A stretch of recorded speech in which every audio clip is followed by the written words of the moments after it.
Welcome to Sponsored Post, behind the lens of how influential content is made. I am Justin Moore. I'm the founder and CEO of Trending Family, which is an influencer marketing agency that launches campaigns with family-friendly influencers. Today, I'm so excited to be joined by Terrell and Jarius. They are content creators with over 200,000 followers across platforms like YouTube and Instagram, where they talk about traveling and fatherhood and everything that comes in between. Terrell and Jarius have said that they hope to inspire others to never give up on their dreams and that being parents, married, and gay is hard, but extremely possible. Welcome to the podcast. Thank you. Thank you. So I thought I would just kick it off. If you guys wouldn't mind sharing a little bit about your background, about the story of how you got together and how you decided to start posting on social media. Yeah, so actually it's a pretty funny story. So Terrell and I met at a haunted house. We were both with our then significant others at the time.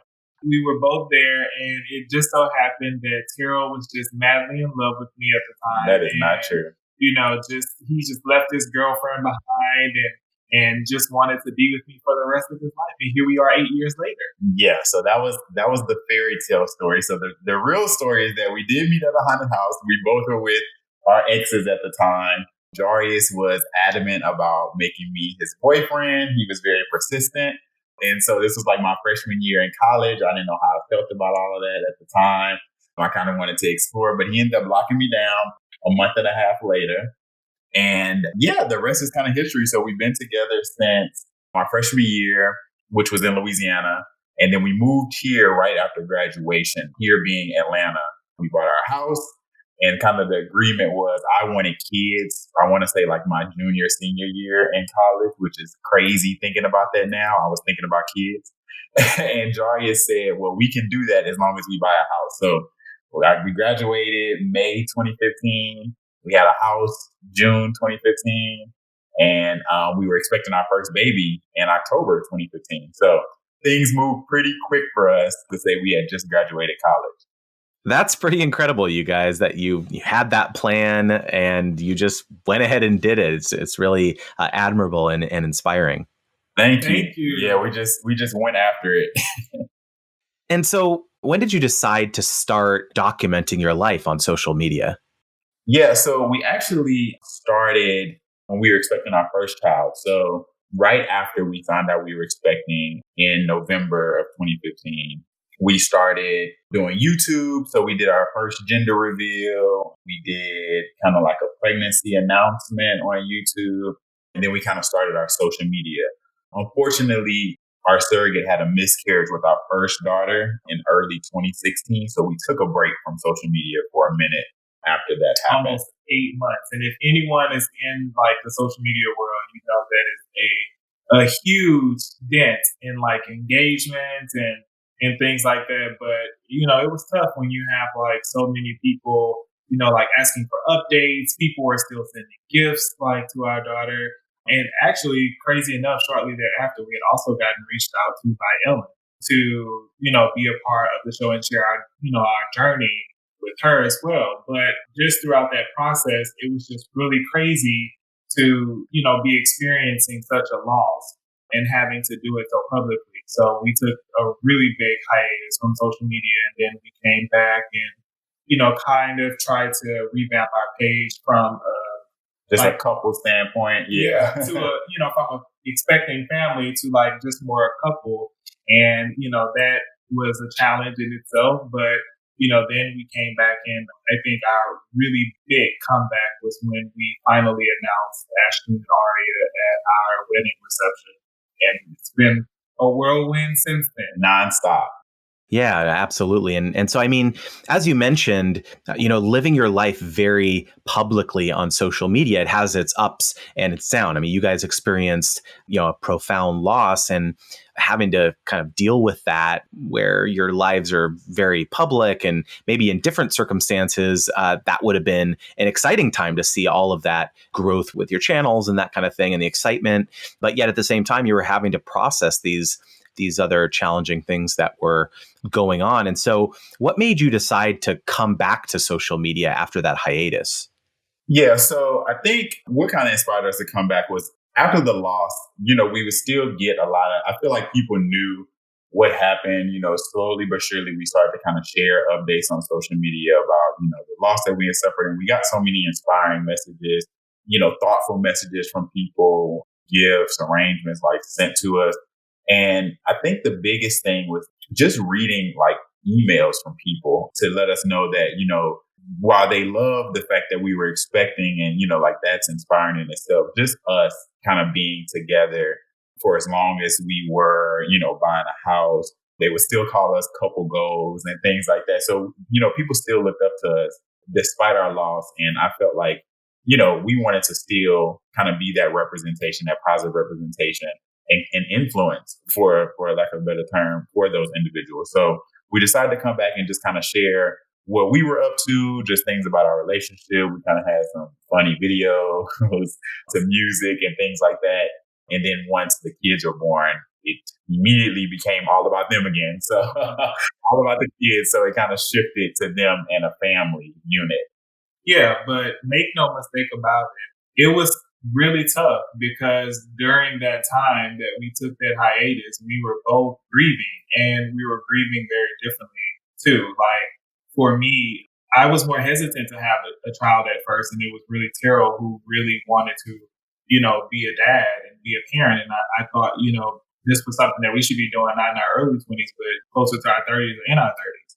And to get to a point where, okay, I'm expecting a child now and you're so excited about it, you get really caught up in that. And I think for me, going through like the miscarriage after it happened, I was just like, how can you go literally from every single day, how it is, your dad, like every single day, like expecting a child.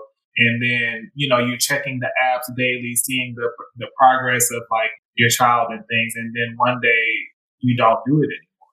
Like that's really a culture shock. So I wanted to have another child, and Terrell thought that during that time, like I was replacing our daughter by wanting to look for another surrogate and try to proceed, with the surrogacy process. So it was just a really tough time, and we had to overcome it as a couple. And I think when we did, it was important to share with, like everyone that was looking up to us that like we go through real stuff too.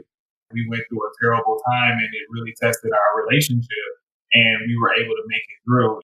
Right. No, absolutely. And I think, there's these ups and downs that come with sharing your life on social media and life in general, right? And I think going through something like that is really challenging and being that exposed. So that's super interesting. And so, as you mentioned, you have all these people looking up to you. Perhaps when you first started, you didn't necessarily envision that you were going to have this kind of responsibility and be a role model, especially in the LGBTQ plus community. And I have to imagine even 4 years ago, there wasn't a ton of people online sharing their lives in the way that you guys were. So how do you think about that? How do you think about that responsibility in terms of the content that you share?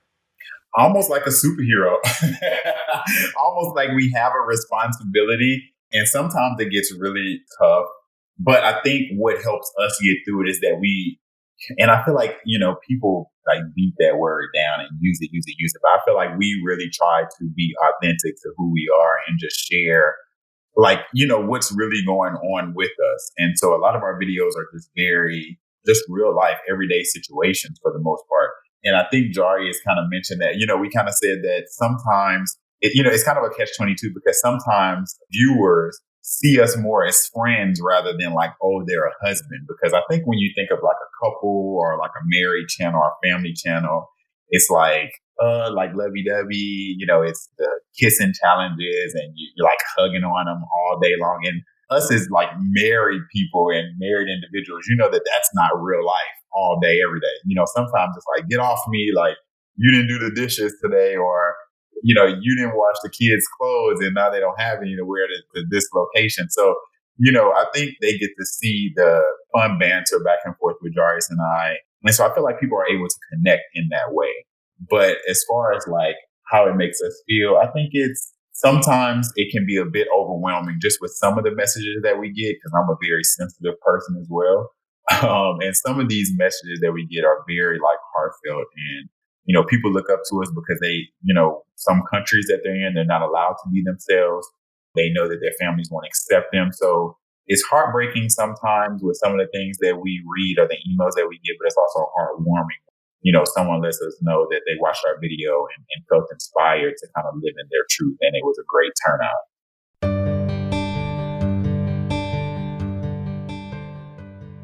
I've got to imagine that as you guys are sharing this story, Ellen is reaching out, you started to build up this following and you start to get this experience working with different brands who reach out to you either to promote their products or, want to have their brands be associated with you.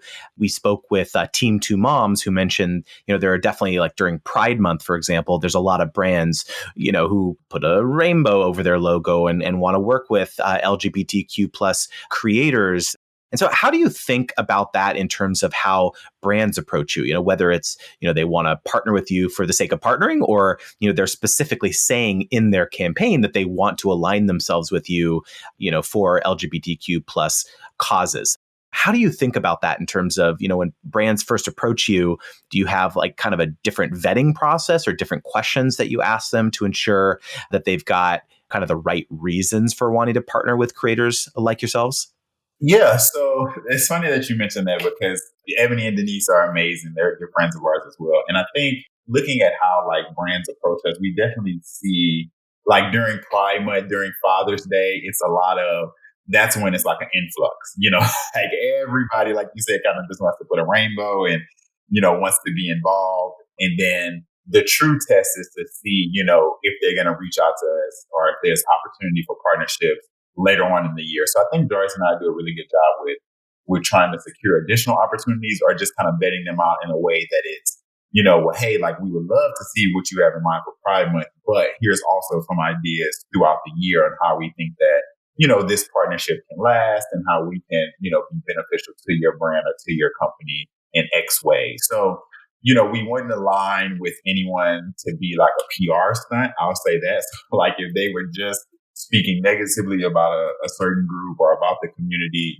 we wouldn't want to be a face of that, just to kind of help build their reputation. So I definitely say that it matters kind of like public perception too, because we don't want to align ourselves with a brand that we don't believe in the same values that they have as well, which is how I think we vet our brands. Yeah, I mean, I think it's just really important about the messaging that specific campaign has to offer. But like Terrell said, on a deeper level, how are you connecting with, LGBTQ plus members, in July or in August, like when it's not really centered around us? And I think that, even from looking from last year to this year, like it's been completely night and day. So what are the types of things that you look for aside from working with other creators? Like, are you wanting to make sure that they're involved in different charities or causes, or they have certain, areas of their website where they talk about their diversity efforts or things like that? So if I was a brand and I was wanting to approach you and work with you, what are the things that I should be doing? Or I don't know if you have like top 3 things, that you look for when you're trying to vet a brand. How do you think about that process? Well, personally, I feel like I look for, especially when they give like an overview of what the campaign is going to be about. I think the first thing that I would do is like go and do a little bit of research on like the company and the brand and see like, okay, well, I know that you guys are working on this initiative, but like what other initiatives have you worked on previously and when were those? Charities and, giving back from the campaign, we've done a lot of campaigns where proceeds or a percentage of proceeds go to, LGBTQ plus like youth or, the Trevor Project. I would say diversity is a huge thing for us. Being very transparent. We don't want to just check a box, if that makes sense, or check a couple of boxes with the brand. So it doesn't, we don't want to just be, hey, they're African American, they're LGBTQ plus, they have 2 kids. So it's just like, well, hey, like we're hitting 2 birds, 1 stone from a diverse category.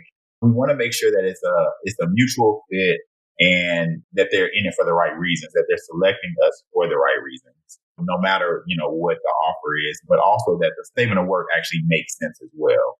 That it's something that's going to be true to us and a message that we actually believe in. Right, right. Do you guys remember your first brand deal? We do actually.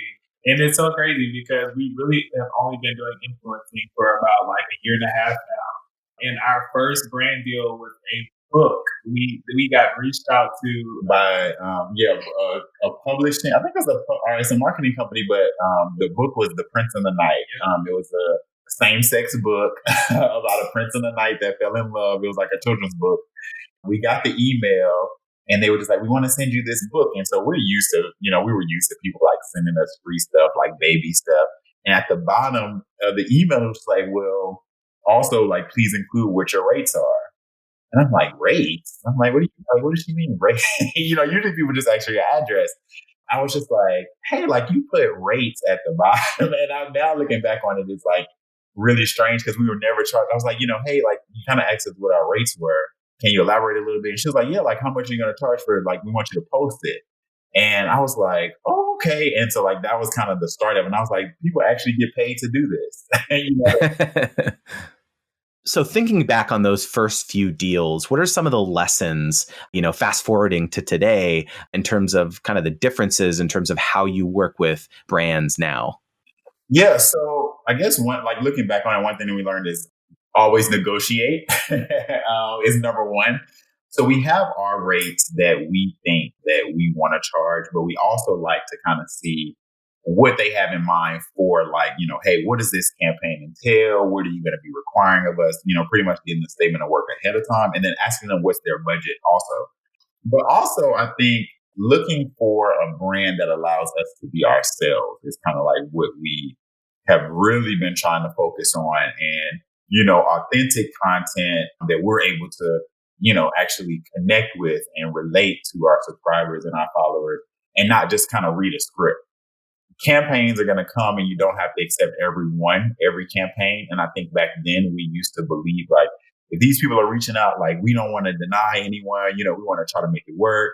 And now we're a bit more selective with just like, how creative can we be? How much are you going to trust us? Because we speak to our subscribers and our followers every day and they fall in love with us to allow us to like take your brand and, your messaging and make it something that relates to us and ties into our everyday messaging. So I think that's really big as well. And one thing that we look for with brands as well. One thing we didn't know back then. Right. Yeah. And so you mentioned, your audience can kind of see through that, right? So if you partner with someone and they'll say, hey, you never use that product, or, you never shop there or something like that. So how do you think about your audience, either when it comes to partnering with a brand or just normal content that you're creating? How much do they dictate that? Or do they behave differently on different platforms? Like, are the people on YouTube more outspoken than the people on Instagram? Or what are your thoughts on that? Yeah, YouTube is, I feel like our YouTube subscribers are very outspoken. But when it comes to how much we think of them, our fan base, our subscribers, our followers, our family. So like, we call them T&J family. And I feel like they're the reason that we're able to even get these campaigns and experience the things that we're experiencing at this point in our lives. So we care a lot about, what they see, how they feel about it, if it's going to be something that completely goes against anything that we've ever talked about in prior videos. We take all of that into account when working with the brand and selecting a brand. But when it comes to like messaging, I think that we communicate that with the brand, like, hey, we feel like our subscribers are gonna, may not like it if we do this, it may not resonate with them. And, it's actually, we've seen that in the past where a brand was just very adamant about us creating content a certain type of way and the engagement was nowhere near what it should have been. And the comments also share like, hey, this seems very, commercialized, guys. Like, go back to your original content, like we like it when it's authentic. And so, we told ourselves that we'll try our best to refrain from situations like that. And in the early parts of negotiations, that's usually what we bring up. Just kind of like creativity and kind of like what control we do have and, what they're looking for.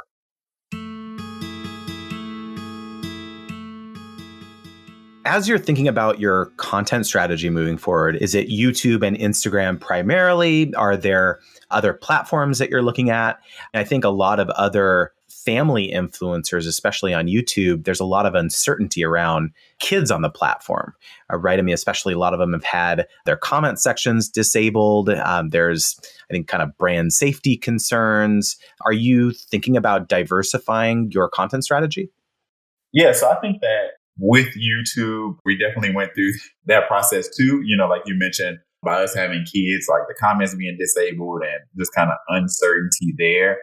I don't see us stopping creating content or recording videos for YouTube. But as far as like the future state, I'm not sure. I feel like YouTube is what really pushed us out there because you can only get so much from a picture on Instagram. But I think once we opened up with video content and people were able to kind of like see our lives and hear our story, I think that that's what really got us our connection. So YouTube always has a special place in our hearts. So we're just hoping that, we're able to continue to grow on that platform.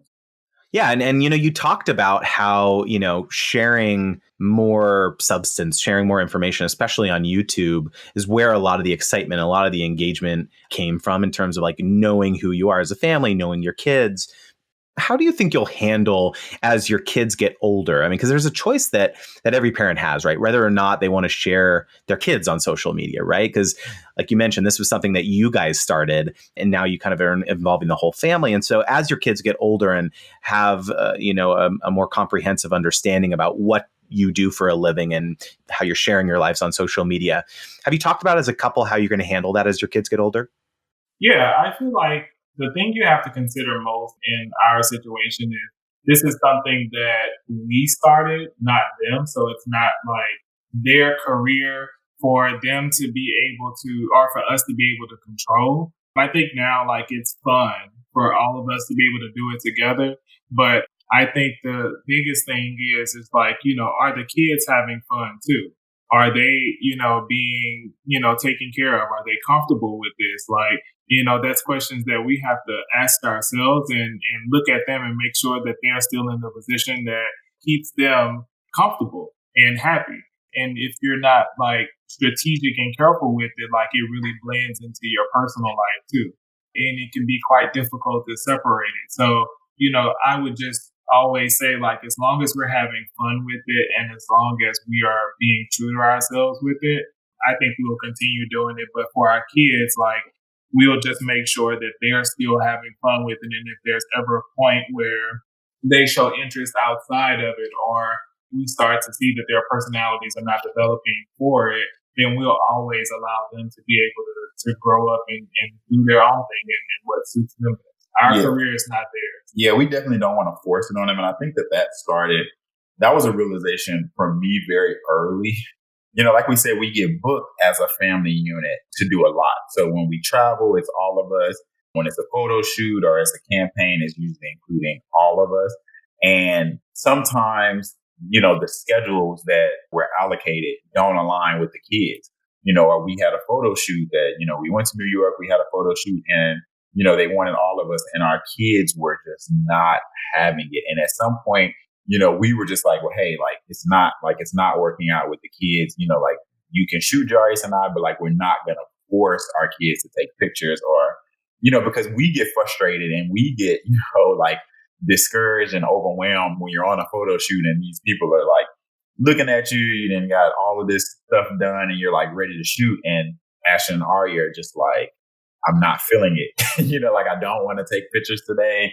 And you have to, as a parent, you have to say like, hey, we can continue, but like my kids can't. So I think that that's our mindset even early on. If they don't want to participate, we're not going to force them to. Absolutely. Absolutely. And so do you guys have any dream brands that you'd love to partner with one day?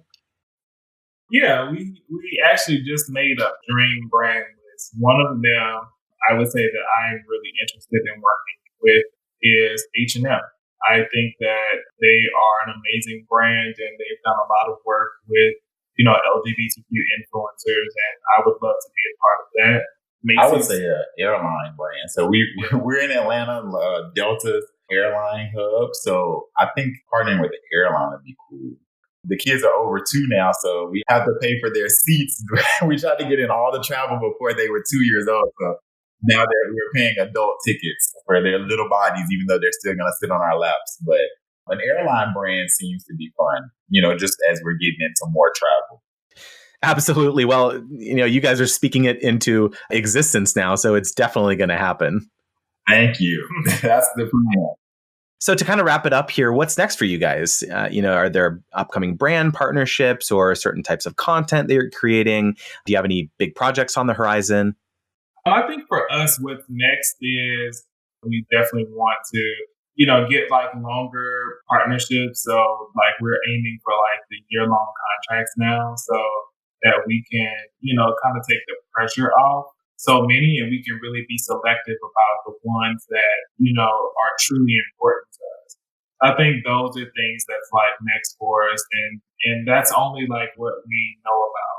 We got some really good advice from one of our friends at VidCon this year that, we were really excited to meet. And it just so happened that the stars aligned and we were able to meet with her, and we had about a 30, 45-minute conversation. And that's the same question that we asked her. We had just saw her on Jimmy Kimmel, and, I remember just watching her when she created her first video. And we were like, what are you working on? Like, what's next? And she was just like, I have this, and that going on, but like, that's only what I know about right now. And it's so funny because Terrell and I remember we were back in April, and we were just thinking like, before the trip that we met you guys on, we were just looking at our calendar and it was pretty open. And the next thing you know, like we couldn't even see past July. Yeah, it was nonstop. It like ramped up really quickly. And I think, we came home after all the travel was done this summer, and we were like, okay, finally, like our schedules are clear, like we have a break. And now we're back on it. Like September's getting pretty full, and we already booked in October. So, you never know what's going to come. It's a good problem to have. And for me, I would just say becoming a full-time creator. So Jarius has kind of made that transition, which has been super helpful with like content creation and just like getting things done. So I think just doing it full-time, which is why we're seeking those longer contracts and longer partnerships, just to have some stability so that we're not feeling like you're chasing after the next brand deal or next campaign or wondering when it's coming in, and just aligning ourselves in a positive way. And hopefully, like goals, just kind of trying to get over the 100,000 subscriber mark on YouTube. So continue to grow on our YouTube channel and reforming our content and enhancing our content. So learning different tips and tricks on how to, just connect more with more diverse crowds. Amazing. Well, thank you so much to both of you again. So where can people find you? What are your channel URLs, that kind of thing? Yep. So you can find us on YouTube. It's Terrell and Jarius. And then on Instagram, it's Terrell.and, A-N-D.Jarius. Awesome. Thanks again so much to you both. Thank you, Justin. Thank you. You have just listened to the Sponsored Post podcast with your host, Justin Moore. You can subscribe to hear more great interviews and episodes via iTunes, Google Play, or wherever you get your podcasts. For more information on Trending Family, you can visit trendingfamily.com. See you next time.